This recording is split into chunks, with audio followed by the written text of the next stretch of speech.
皆さんこんにちは、こんばんは。猪熊のおっちゃんです。このチャンネルではガイドブックではあまり紹介されていない沖縄の名所や旧跡などをドライブしたり散策したりしながら紹介しています。もしこの動画をご視聴いただき面白かったとか役に立ったと思っていただけたら、ぜひ高評価やチャンネル登録をお願いします。首里城周辺には琉球王国時代に作られ、近年まで使用されてきたカーやヒージャーが数多く存在しています。ヒージャーとは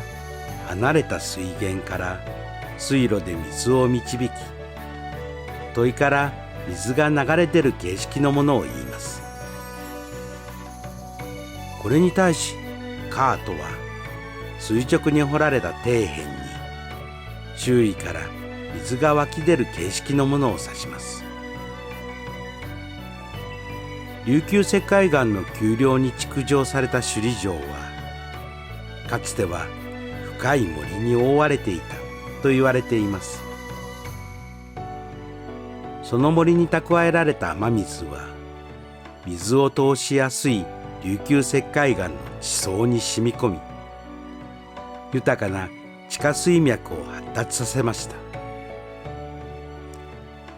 地下に豊富な水源があることで、首里城周辺の地域ではカーやヒージャーを作りやすい環境ができました。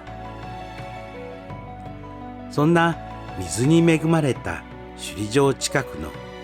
首里金城町にある3カ所のカーとヒージャーを訪ねてきました。